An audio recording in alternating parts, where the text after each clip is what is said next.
최근에 나온 책 중에서 흔들림 없이 나아가는 삶의 태도, 이런 제목의 책이 있는데요. 이 책의 요지는 인간은 변해야 된다, 변화하지 않으면 안 된다, 이 변화의 중요성을 굉장히 강조한 그런 책입니다. 이 책 표지에 보니까 이런 문구가 있더라고요. 더 나은 삶을 살고 싶다면 오늘의 나를 깨트려라. 이것도 참 와닿았습니다. 더 나은 삶을 살고 싶다면 오늘의 나를 깨트려라. 또 표지에 이런 문구도 있었습니다. 내가 변하면 모든 것이 변한다. 한번 뻔한 얘기지 이런 생각도 들지만 너무나 기초적인 이야기거든요. 내 가정에서 내가 변하면 우리 가정이 변하는 거거든요. 내 공동체에서 소그룹 다락방에서 내가 변하면 그 공동체가 변화되고 교회가 변화되는 출발이 된다. 이걸 강조한 책인데요. 이 책에 보면은 그 영어 단어 shift라는 이 단어를 가지고 이 변화의 필요성을 강조하는 대목이 나옵니다. 여러분이 아시겠지만 이 shift라는 이 단어는 위치를 옮기다, 이동하다, 이런 뜻을 가진 단어 아니겠습니까? 저자가 이 단어를 가지고 이 shift라는 것은 나를 더 나은 사람으로 변화시키는 태도를 말한다, 그렇게 설명을 하면서 예를 하나 듭니다. 아기가 태어나면은 가장 먼저 하는 게 탯줄을 자르는 거예요. 왜 그렇게 하느냐 하면은 이 아기가 어머니 뱃속에 태중에 있을 때 모든 영양의 공급과 살 수 있는 요소들을 전부 다 탯줄을 통해서 공급을 받았다는 거죠. 그리고 또 이 호흡하는 것도요, 이 태아는 그 태반을 통해서 엄마의 혈액 속에 있는 산소를 공급받고 또 이산화탄소를 배출하고, 그런 일들이 다 이제 이 태반을 통해서 이루어졌는데, 이제 이 땅에 태어나는 그 순간서부터는 더 이상의 엄마로부터의 공급을 받을 수가 없기 때문에 그래도 탯줄을 자르는 것으로 인생이 시작이 된다는 거죠. 그리고 또 모든 분들이 다 100% 공통적으로 그친 게 뭐냐 하니까 태어나자마자 우는 거예요. 그래서 이 아기가 태어났는데 안 울면 막 엉덩이를 때려서라도 울게 만들잖아요. 여기에 또 의미가 있더라고요. 왜 애가 그 첫 울음을 울어야 되느냐 하면은 한 번도 사용하지 않았던 이 성대 사이의 공간으로 공기가 들어오면서 마찰음을 내게 되는데, 이게 아기들의 첫 울음이라는 겁니다. 그러니까 이제 탯줄을 끊고 이제는 호흡하는 것부터 산소를 들이마시고 이산화탄소를 배출하고, 이 모든 것들이 이제는 다른 방식으로 이루어져야 살 수 있기 때문에 이걸 이제 인간들은 태어날 때부터 이 시프트, 이걸 이제 갖고 태어난다, 그런 표현을 썼더라고요.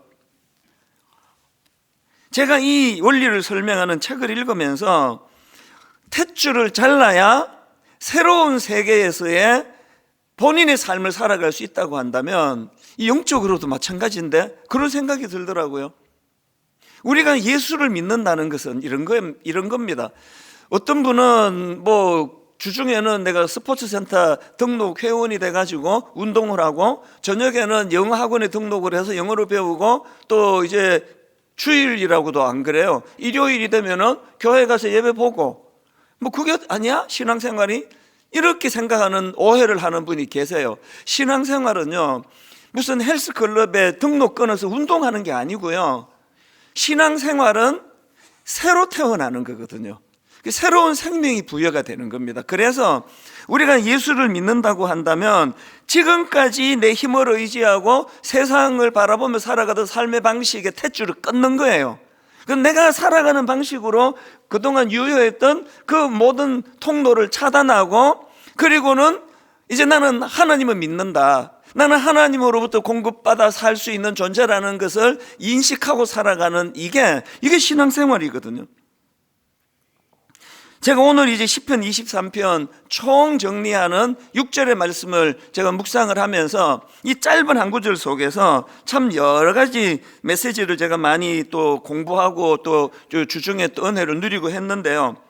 다윗 시편 23편의 시작을 이렇게 하지 않습니까? 1절이요.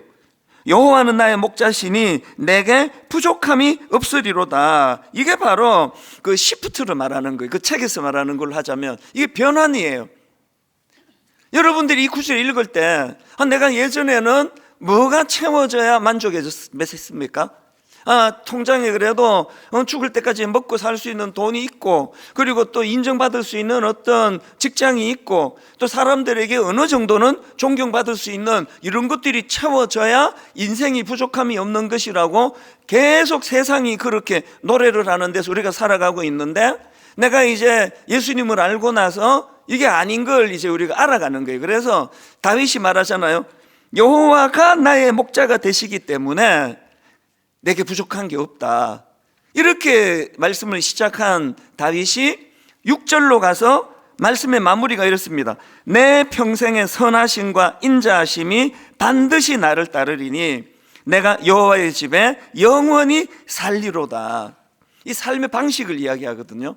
그래서 제가 이번 주에는 내 평생의 선하심과 인자하심이 반드시 나를 따르니 요 한 문장을 가지고 제가 말씀을 이제 드릴 예정이고요. 이제 다음 주일에는 마지막에는 이 한마디요. 내가 여호와의 집에 영원히 살리로다. 이걸 이제 다음 주일날 전함으로 시편 23편이 정리가 되는데요.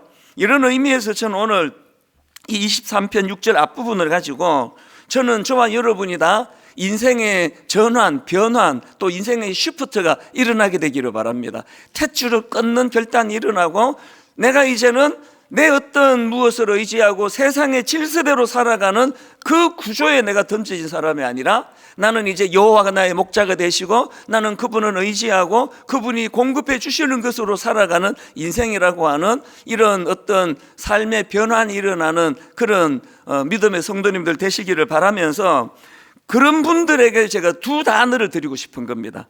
그래서 제가 제목을 이렇게 잡아봤습니다. 인생의 시프트를 위해 기억해야 될 두 단어. 이 두 단어를 기억해야 되는데 첫 번째 단어가 선하심입니다. 선하심. 6절을 다시 읽어드리겠습니다. 내 평생의 선하심과 인자하심이 반드시 나를 따르리니.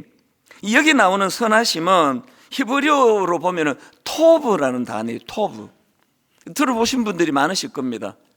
이 토브라는 단어는요, 성경 거의 맨 처음에 나오는 단어들 중에 하나예요. 천지를 창조하는 과정에서 나온 게 토브인데요. 자, 한번 읽어 드릴게요. 성경 맨 앞에 나오는 창세기 1장 1절입니다. 태초에 하나님이 천지를 창조하시니라. 성경은요, 하나님의 선언으로 시작이 돼요. 원숭이가 진화된 게 아니고 또 뭐가 이런 게 아니라 하나님이 어떤 목적을 가지고 의도를 가지고 내가 만들었다. 이게 성경의 선언이거든요. 그 태초에 하나님이 천지를 창조하시니라. 그리고는 이제 그 내용입니다. 2절. 땅이 혼돈하고 공허하며 흑암이 깊음 위에 있고 하나님의 영은 수면 위에 운행하시니라. 하나님이 이르시되 빛이 있으라 하시니 빛이 있었고 빛이 하나님이 보시기에 좋았더라. 이 좋았더라, 이게 토브예요. 그리고는 이제 둘째 날 하나님이 이렇게 만드시고 결론, 하나님이 보시기에 좋았더라. 셋째 날 좋았더라. 그래서 성경에 보면은 맨 앞부분에서 토브 쭉 나가는 거거든요. 그러니까 여러분, 여기 나와 있는 내 평생의 선하심과 인자심이 반드시 나를 따르리니 할 때 이 선하심을 우리가 어떻게 묵상해야 되는가 하면은 하나님이 천지를 창조하실 때 보시기에 좋았더라는 건요, 하나님이 이 내가 재료를 좋은 걸 써가지고 이게 마음에 들어, 이게 아니에요. 여기에 토브는요, 하나님이 어떤 의도를 가지고 만드신 창조의 의도하심대로 창조되어졌다. 이게 토브예요. 잘 만들었다 이런 의미 아닙니다. 물론 당연히 그거는 내포가 되어 있겠지만 하나님께서 당신이 의도하신 대로 잘 만들어졌다. 보시기에 좋았더라. 이 토브예요. 그러니까요, 예수 믿은 우리가 하나님의 선하심을 따라서 내가 여기까지 왔다는 그 말은 내가 부자 됐다, 내가 잘 살았다, 내가 유명해졌다, 그런 차원의 선하심이 아닙니다.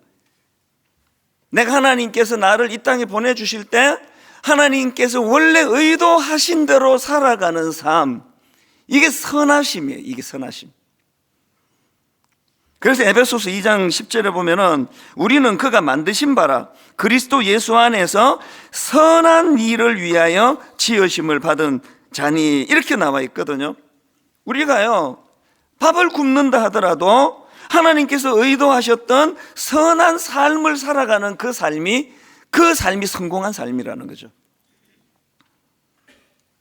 제가 작년 9월에 그 설교 시간에 그 삶을 비관해서 자기는 이제 죽는 것만 남았다, 나는 죽을 거다, 그런 청년을 한번 만났다고 여러분 앞에 한번 말씀을 드린 적이 있었습니다. 이 형제는 실제적으로 저를 만나기 바로 얼마 전에도 또 자살 시도를 했는데 그게 잘 안 된 사람이에요. 그 제가 이 형제를 만나보니까 굉장히 마음에 그 염려가 많아졌는데요, 너무나 가슴 아프게도 뭐 자세한 내막이야 우리가 어떻게 알겠습니까? 부모님과 격리가 돼서 혼자 산 지가 오래된 거예요. 혼자 살아가니까 제가 이제 이 1시간 이 이야기를, 형제 이야기를 다 듣고 보니까 마음이 불안한 겁니다. 지금 이게 집에 가면 혼자인데 내가 잠깐 1시간 뭐 등 격려해주고 등 두드려주고 기도해준다고 이 근본적인 문제가 해결이 될까? 그게 많이 걱정이 돼가지고 이제 그 청년한테 이야기했습니다.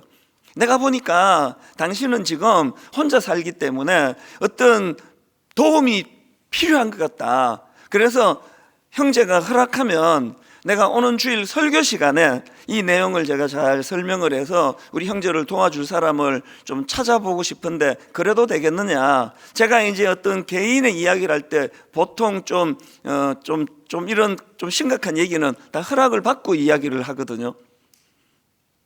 그래서 제가 당신 얘기해도 되겠냐 그러더니 갑자기 이 사람이 이름도 밝혀도 됩니다. 그게 이 형제 마음 안에 뭐도 다 괜찮다는, 도움을 받게 해달라, 그게 너무 간절하니까 그게 툭 튀어나온 것 같아요. 그 이후에 너무 고맙게도요, 상담하시는 분도 또 이런저런 분들이 도움을 좀 돕겠다고 그렇게 연락을 해 주셨는데, 그 중에서 우리 교회에서 지금 주일학교 교사 하셔요. 이 남자 집사님이 연락을 주셨어요. 목사님, 제가 그 청년을 좀 도와줘도 되겠습니까? 그래서 연결을 해드렸거든요. 그리고는 이 형제를 저는 이제 연락이 안 오고 그래서 잊고 있었는데 얼마 전에 연락이 온 겁니다. 솔직히 말씀드리면 불안했어요. 무소식 이소식이거든요.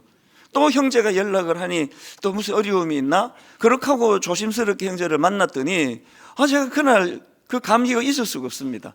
완전히 달라진 청년이 하나 앉아 있더라고요. 처음에는 제가 몰랐습니다. 못 알아봤어요. 야, 이게 인상이 바뀌는 게 이렇게 중요하구나. 제가 처음 만났을 때는요, 너무 어둡고 우울하고 그리고 기운이 없어가지고 목소리도 다 죽어가는 소리로 그렇게 이야기를 했는데 너무나 밝은 표정으로 그렇게 참 인상도 좋은 형제예요. 그 형제가 그렇게 너무나 밝아진 표정으로 이야기를 하니까요, 그건 너무 기뻤습니다. 그래서 이게 뭐 좋은 일이 있구나. 그 얘기를 들어보니까요, 이제 이 형제가 제가 그 설교한 이후로 여러분들을 이제 기도해 주시는 분도 생기고 또 연결도 해드리고 그랬는데, 그 중에 이제 주일학교 교사 하시는 이 남자 집사님을 만났는데 이게 만남의 축복이 된 겁니다. 이 집사님이 정성을 다해서 밥을 사주시고 정기적으로, 그리고 또 뭐 모르긴 해도 선물도 또 주시고 이런저런 마음을 주신 것 같아요. 그 좋은 선생님을 만나가지고 자기가 이제 변화가 됐다는 그 얘기를 전하고 싶어서 그렇게 1시간 대화를 하고, 참 고맙게 이 형제가 조그마한 선물을 준비하고 또 거기다 편지를 넣어놨더라고요. 그래서 뭐하러 이런 선물을 했냐 그랬는데요, 선물을 주는 게 무슨 뭐 이게 제가 좋은 게 아니라 뭔가 여유가 생겼다는 거잖아요. 그 편지를 갖고 제가 들어와서 그 편지를 읽어보니까, 그 편지를 제가 최근에 자꾸 꺼내서 봐요. 앞부분 한번 들어보세요. 목사님, 저는 9월 13일부터 목사님께 큰 은혜를 받은 누구누구 형제입니다. 그 시간을 기점으로 목사님께서 찾아주신 멘토분, 상담 선생님, 그리고 끝없는 중보 기도로 이렇게 감사 편지를 쓸 수 있는 시간까지 버틸 수 있었습니다. 목사님, 지금 저는 주님께서 주시는 평강과 기쁨을 누리고 있습니다. 더 이상 내일이 오는 것이 두렵지 않습니다. 목사님과 만난 그 시간 이후로 많은 일들이 있었지만 제가 집착하던 세상이 주는 안정감과 의미를 내려놓자 아까 말씀드린 탯줄을 끊었다는 이야기예요. 이 형제에게 절망만 가져다 주는, 낙심과 좌절만 가져다 주는, 자살 충동으로 이끌고 가는 그 세상을 의지하던 그 탯줄을 끊었다는 그 얘기거든요. 제가 집착하던 세상이 주는 안정감과 의미를 내려놓자 세상이 달라졌다는 것을 꼭 말씀드리고 싶었습니다. 목사님, 저는 이제 드디어 주님이 자비하시고 정말 사랑의 하나님이심을 믿고 의지합니다. 말씀을 읽을 때 말씀이 제 마음을 치는 것을 매일 느낍니다. 그때마다 제가 해야 할 것이 보이고 저의 삶의 의미가 보입니다.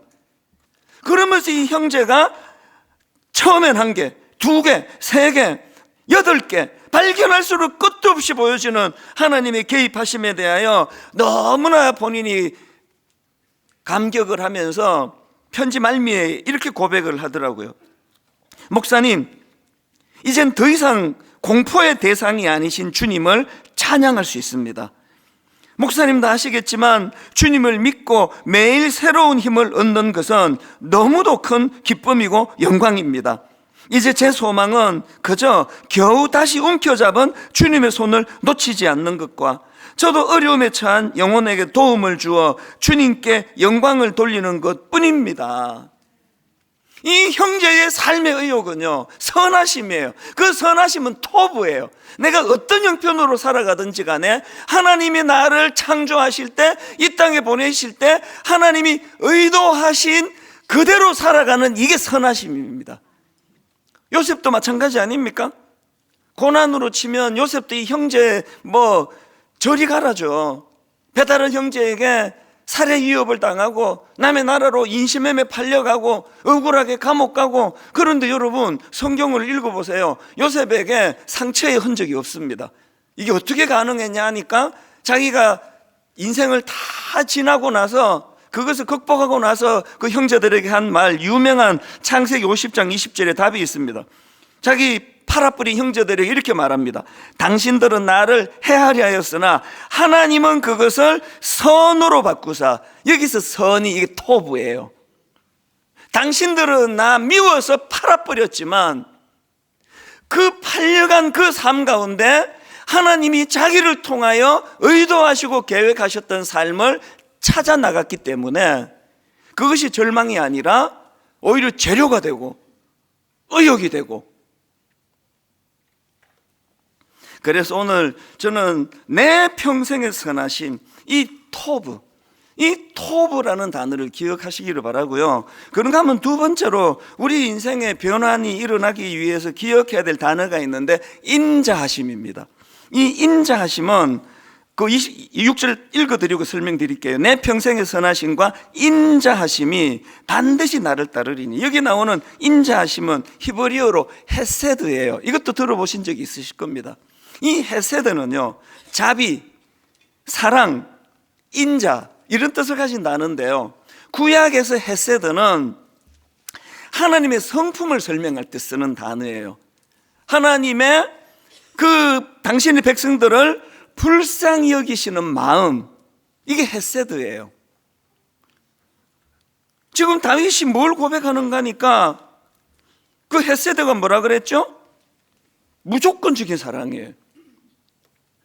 다윗이 지난 삶을 되돌아보니까 천인공노할 짓을 저지르던 순간이 있었잖아요.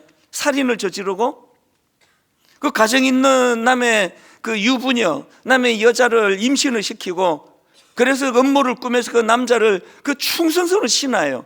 그 남자를 살해하고, 이런 천인공노할 짓을 저질른 다윗이 누가 이런 사람을 용서하겠냐고요. 어느 사람이 이런 인간을 용서하겠냐고요. 그런데 하나님이 그를 헤세드의 사랑으로 품어주신 거 아닙니까? 회개했을 때. 회개가 중요합니다. 제가 이런 추측을 해봐요. 다윗이 자기의 지난 인생을 쭉 반추하면서 이 시편 23편을 썼다고 한다면 이 대목에서 울었을 거라 생각해요. 추측이에요. 내 평생의 선하심과 헤세드의 사랑이 지금까지 나를 따라왔기 때문에 내가 용서받고 내가 다시 한번 일어설 수 있는 기회를 얻은 거구나. 제가 앞에서 소개해드린 그 책이요, 흔들림 없이 나아가는 삶의 태도, 이 책에 보면은 그 더 나은 사람으로서의 변환이 필요한데 이걸 방해하는 인간의 감정이 있대요.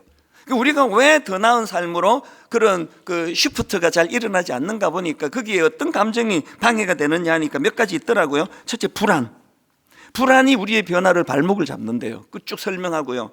또 그 다음에 우울, 이 우울이 우리가 더 나은 삶을 쉬프트하는 걸 방해한다는 거예요. 그리고 그 다음에 번아웃, 탈진해버리는 거. 그리고 그 다음에 자존감의 저하.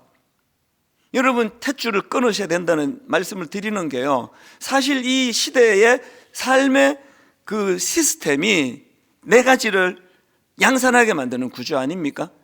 오늘 우리 시대는요, 아무것도 안 해도 불안해요. 쉬는데 불안해요. 자려고 누웠는데 불안해요. 아침에 일어나 하루가 시작도 안 됐는데 불안으로 시작을 해요. 이 구조가 그렇잖아요. 오늘 이 시대가 우울해요. 이 스마트폰 나오고 더 우울해요. 허구한 날 들여다보는 뉴스가 우리를 우울하게 만들잖아요. 분노를 유발하잖아요. 번아웃이에요. 그리고 이 시대가 우리를 자꾸 자존감을 꺾어버려요. 옛날에 그 뭐 스마트폰 이런 거 없을 때는요, 누가 뭐 얼마나 멋지게 잘 사는지 아무도 몰랐잖아요. 저는 가난한 동네 살았는데요, 뭐 온 세계가 다 가난하더라고. 태어나 보니까 그 동네만 그랬는데 유난히 나 뭐 온 세상이 다 이렇게 사는 줄 알았습니다. 맨날 연탄가스 마시고 뭐 그렇게 사는 줄 알았죠. 제가 사람 이름을 못 외워요. 연탄가스 하도 많이 마셔가지고 불평이 없었습니다. 그것 때문에 내 마음에 어려움이 없었습니다. 그런데 지금 이 스마트폰이 자꾸 우리 자존감을 꺾어버리잖아요. 뭐 나 잘났다는 사람 막 계속 거기에 올리고, 뭐 온 세계 돌아다니며 여행했다고 맛집에도 거기 올리고, 볼수록 우울해지는 거거든요. 여러분, 그 탯줄을 끊어야 돼요. 그런 걸로 사람을 평가하지 않는 하나님의 헤세드예요. 자격 없는 자에게 조건 없이 용서해 주시고 사랑해 주시는 그 헤세드, 이게 내 평생의 선하심과 인자하심이 반드시 나를 따르리니에요. 그런데 여러분이 헤세드와 관련해서 한 가지 기억하셔야 될 게 있습니다. 제가 아까 말씀드렸잖아요. 구약에서 이 헤세드는 하나님의 성품이에요. 그래서 하나님의 성품을 드러낼 때 헤세드라는 단어가 나오는데요, 이 단어가 인간들을 향해 쓰여질 때가 있습니다. 그 대표적인 게 미가서 6장 8절입니다. 사람아, 주께서 선한 것이 무엇임을 내게 보이셨나니 여호와께서 내게 구하시는 것은 오직 정의를 행하고 인자를 사랑함. 이 헤세드예요. 하나님이 요구하시는 게 헤세드예요. 아니, 헤세드는 하나님의 성품인데 이걸 우리에게 요구하세요. 인자를 사랑하며 겸손하게 너희 하나님과 함께 동행해야 될 게 아니냐, 이걸 요구하시거든요. 오늘 저는 조건 없는 하나님의 사랑인 이 헤세드 많이 누리시기를 바랍니다. 그리고 그것을 우리도 베풀어야 한다는 주님의 말씀을 기억하셔야 돼요. 여러분 아시는 창세기 39장 5절 한번 보십시오. 그가 요셉에게 자기의 집과 그의 모든 소유물을 주관하게 한 때부터, 이거 잘 들어야 됩니다, 여호와께서 요셉을 위하여 그 요셉의 집에 복을 내리심으로, 이렇게 제가 읽으면 이거는 아직 탯줄을 못 끄는 세상의 시각이에요. 근데 성경의 하나님의 시각은 이렇습니다. 그가 요셉에게 자기의 집과 그의 모든 소유물을 주관하게 한 때부터, 그 다음 보세요. 여호와께서 요셉을 위하여 그 애굽 사람의 집에 복을 내리심으로. 여러분, 남의 이야기니까 지금 뭐 맹숭맹숭 보고 있는데 이게 지금 여러분 일이라 생각해 보세요. 하나님이 저에게, 예를 들어 제가 지금 102호에 산단 말이죠. 이 목사 목회하는데 수고해, 내가 너에게 복을 내리기 원하는데 너에게 내가 복을 내려 103호가 잘 되기를 원한다. 그러면 여러분 할렐루야 그러시겠습니까? 아니, 하나님 뭐 장난치십니까? 하나님은 여러분에게 내가 여러분에게 복을 내가 너에게 복을 내려 네 옆집 아줌마가 잘 되게 해줄게. 그러면 나 이런 하나님 나 못 믿겠다 그러실 것 같은데요. 그런데 여러분 이 성경의 원리예요. 여러분 이 두 가지를 기억하셔야 됩니다. 첫 번째, 우리가 인생의 시프트, 인생의 변환이 필요한데 그 첫 번째 재료가 토부예요. 하나님이 나를 지으신 그 의미를 찾아 나가려고 어떤 죽음의 그림자가 드리워진 골짜기조차도 찾아낼 수 있습니다. 찾아낼 수 있더라고요. 그럼 두 번째 단어가 내 평생의 선하심과 인자하심, 헤세드예요. 헤세드. 그래서 여러분, 먼저 우리가 무조건적인 사랑, 자격 없는 자에게 주시는 헤세드의 사랑을 많이 누리시고 그걸 흘려보내는 아름다운 인생이 되시기를 바랍니다. 특히 요즘은 나라를 위해서 헤세드의 사랑을 구해야 돼요. 제가 홈페이지에 이 나라를 위한 기도 제목들을 좀 올려드렸거든요. 여러분 그 내용을 잘 보시고, 원래는 프린트해서 바꿔드리려고 했어요. 여러분 홈페이지 보시고 스스로 프린트해서 이 나라를 위해 기도하시기를 바랍니다. 지금은 하나님의 헤세드가 필요한 때예요. 하나님 지금 자꾸 사분오열, 하나님 이런저런 상처들이 자꾸 양산이 되는 이 시대인데 네가 옳은지 내가 옳은지는 하나님만 아세요. 네가 옳리 내가 옳리 판단은 좀 유보하고 기도하자고요. 같이 하나님 이 나라를 불쌍히 여겨주시기를 원합니다. 이것보다 더 절망적인 일이 일어났을 때도 하나님의 헤세드의 사랑으로, 그래서 저는 애국가를 너무 사랑해요. 하나님이 보호하사 우리나라가 여기까지 온 거 아닙니까? 여러분 그러기 위해서 저와 여러분이 먼저 이 헤세드를 많이 경험하셔야 돼요. 그래서 내가 감격이 있어요. 설교하는 사실 나 자격이 없는데 하나님이 너 설교하지 마 그래도 좀 변명할 수가 없는데 하나님의 헤세드의 사랑으로 이 자리에 서게 해주신 은혜, 오늘 우리가 이 말씀을 기억하시면서 마태복음 5장 7절 읽고 말씀을 마치겠습니다. 긍휼히 여기는 자는 복이 있나니 그들이 긍휼히 여김을 받을 것이며, 선순환이에요. 내가 그 받은 헤세드의 사랑을 누군가에 흘려보내주면 하나님은 그걸 또 기뻐하셔서 더 큰 헤세드로 제게 되돌려 주세요. 이 사랑의 선순환, 오늘 이 시대를 치유하는 주님 주시는 대안이라고 생각합니다.